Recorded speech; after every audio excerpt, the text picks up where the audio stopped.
Wanderers, it's happening. Join our next developer update live stream. Very excited for this. We're going to be getting a deep dive into the Warlock. Now, I got to play test the Warlock, and I was incredibly humbled that they let me go and do this. And it was super fun to play, and I cannot wait to be able to talk about it, honestly, for the first thing, and then get to see a little bit more, because I'm assuming there's going to be a lot of stuff in this that I don't even know yet. So this is going to be happening tomorrow. It's going to be happening on March 5th at 11 a.m. PST. So they're going to give an in-depth look on the upcoming class, the Warlock, and they're also going to cover next seasons. So join them. This is actually going to be probably 2-in-1. We're going to get a little bit of the Warlock, and then we're also going to learn about next season. Everybody got to see the public test realm if you were watching YouTube videos, or you got to experience it watching some live streams. What you saw in the public test realm wasn't the final product. We don't even have the final patch notes. And it said in the patch notes for the update right here, we're going to read it to you again, just so that everybody gets to see this. Well, more surprise features will be revealed closer to launch. That means that we didn't get to see everything that's coming in Season 12. There's going to be a lot more updates. There's going to be a lot more changes. Classes will get shifted, probably just a little bit, because I don't think that there's going to be a lot of resources put into this because we have the expansion pack coming so soon. But this is going to be happening tomorrow. You're going to be able to pick whichever platform you want to watch it on. They're all going to be right down here. So they're going to go over a sweeping look at the Warlock, a demonologist that was born to the Vizdurai blood, learn about the origins of this dark class, their occult talents, skills, and mastery of their class. So then we're going to reveal what's coming to the game with the next season and dive further into kill streaks, blood-stained items, and more. There will be a Q&A segment at the end, so you can always hop into that. If you didn't watch the Sanctuary sit-down, the Sanctuary sit-down actually had a basically open forum on a Q&A. A lot of really good information there. You should go check them out. But I wanted to also cover everything that is coming to Season 12 and then what's coming to the expansion pack, because there seems to be a little bit of confusion on what we're going to get in Season 12, what we're not going to get in Season 12. So what we're going to be looking at as well, the developers update live stream. You can watch any Diablo 4 category. It means anybody that is streaming Diablo 4 on Twitch, and you'll be able to get some drops here. So we're going to have the wand here for all of you sorks and necromancers out there. And then we're also going to have a scythe here, which is honestly pretty cool looking. This is very nice. So all you have to do is just watch that. And all you have to do is spend 30 minutes watching, and this will run until March 6th. So even if you can't tune in right away and watch the live stream, if you watch anybody over the next day, you'll be able to get these Twitch drops here. Now, what's coming in Season 12 that we know of so far? What we're going to be getting is kill streaks. So kill streaks right here, this is going to be, as soon as you kill monsters, they're going to give you these kill streak rewards, and 15 is the first benchmark. Once you hit 15, then 100, and then 200, and it goes up from there. There's 5 ranks. These are a little bit different from what I know of Diablo 3. I know that they were in Diablo 3, but these here will actually stay on direct damage, which means when you get to the boss, if you have a kill streak reward going and you're relying on some of those buffs from your kill streaks, if you weren't able to kill monsters, you would think it would fall off, but they made it so that direct damage will keep your kill streak going. So you don't actually have to kill the boss for the kill streak to continue. You'll still get all of the buffs from your kill streaks just by hitting the boss, which is really, really nice. These are the 5 different kill streaks rewards. You have kill streak, carnage, devastation, bloodbath, and massacre. These are going to be paired along with your bloody items. These bloody items are going to have these different kill streak rewards that you're going to get down here. And these are where you're going to grow those kill streaks and maintain buffs. I'm expecting to see some changes coming out of the public test realm. We saw the same thing with Sanctification, where it didn't feel super punchy, and then they really punched it up. So we'll have to see what the developers give us tomorrow when we get the live stream update. So I'm pretty excited for that. Then we're going to get our first little taste of Torment 5, which is really fun, really exciting.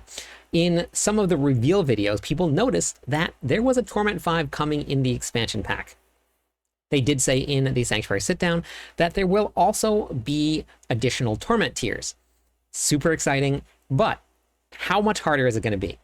On the test run, it was actually very challenging. You're going to have 3 different types of keys.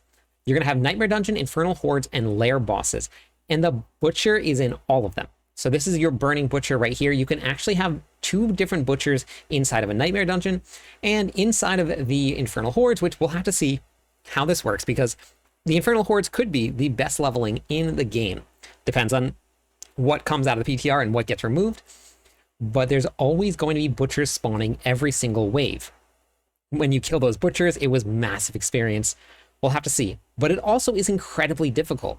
Right now, if Torment 4 is about Pit 55, then Torment 5 would be considered about Pit 70, and the bosses already feel like they're about 1 tier higher, so that means that you're looking at about Pit 85-ish, and this is just a guess, that the bosses are going to feel like. So if your character can't clear Pit 85, these are going to be very, very difficult.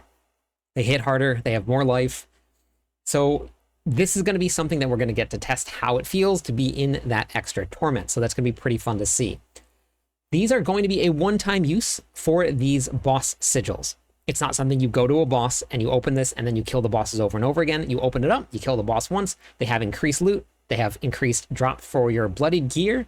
So that's what we're going to be getting with the new Torment 5 before the expansion pack actually hits. So we will not actually have Torment 5 in the game then. It's just going to be the equivalent of what Torment 5 is. So that's where we're going to get these relentless butchers here spawning. It's pretty crazy. And then they're going to add their normal set of uniques. It's just going to be 5 different uniques. We'll have to see how some of those go, because there were actually a couple of things that really weren't usable on the PTR, which were really cool items and I would love to use. So hopefully see some changes for that. Now, what are we getting in the expansion pack? This is going to be the expansion pack here. So let me move myself out of the way. We already have the Paladin. We're going to be getting the Warlock. Then the permanent features that we're going to be getting, and this is only coming in the expansion pack, not in Season 12. You're going to be getting skill tree updates for all 8 classes. Everybody will have a brand new skill tree. They already teased it and they showed it, so we got to see a little bit of what the skill tree looks like. We're going to be getting a brand new region, Skobos. We're going to be getting the extra class, which we talked about. The campaign is now going to be to face Mephisto. We're going to be getting the Herodric Cube. We're going to be getting the Talisman, the bonus skill variants, Fishing, which I'm very interested to see what that's going to be used for, Echoing Hatred, which is going to be an endless dungeon. I don't know if it infinitely scales up or we just keep on going and try and get a good score, but I'm assuming it gets harder and harder and harder until you fail. We'll have to see what happens with hardcore for that.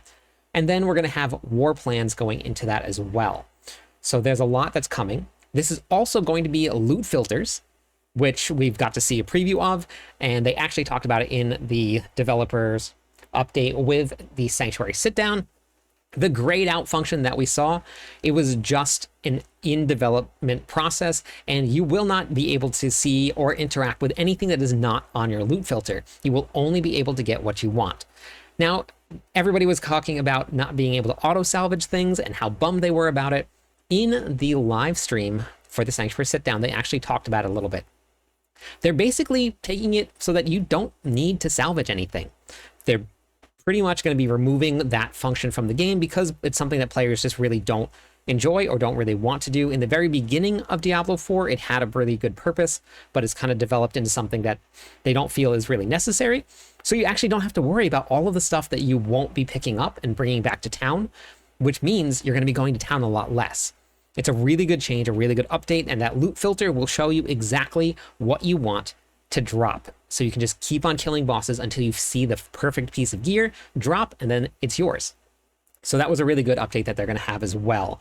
So, and then this big one here, we're going to be going to level 70. In the skill tree updates, they talked about it a little bit. You actually could see 12 out of 12 instead of 5 out of 5. They did say that might not be a final number that they're going to settle on. But in the skill tree, we may not even be going to 5 out of 5. We may be going to 12 out of 12. They're going to be removing passive points out of the skill tree, so that's less points that we have to put in. And then we're also going to be going to level 70. And I'm assuming we're going to get more points with the addition of Scovos. So I'm guessing an additional 12 skill points, because that's what happened with Lord of Hatred. We got 2 extra skill points with the Vessel of Hatred. And now with Lord of Hatred, I'm assuming we're going to get 2 for your seasonal ranks. And then the extra 10 levels. Hopefully we get 12 and a whole bunch of stuff to play around with. So that is going to be the difference between what's coming in Season 12 and then what is going to be dropping with the expansion pack. So we're going to get a whole lot more in the Developer Live update tomorrow. So I'm incredibly excited to see that. I'm going to be live streaming it. So if you guys want to tune in, see some reactions, hang out with me, I would absolutely love it. But that's all I got for you today. Hopefully you found this video helpful. If you did, make sure you share it with your friends. Thank you everybody for watching. I'm live every night. I'd love it if you stopped by, said hi, theory crafted with me. Catch you on the clip side.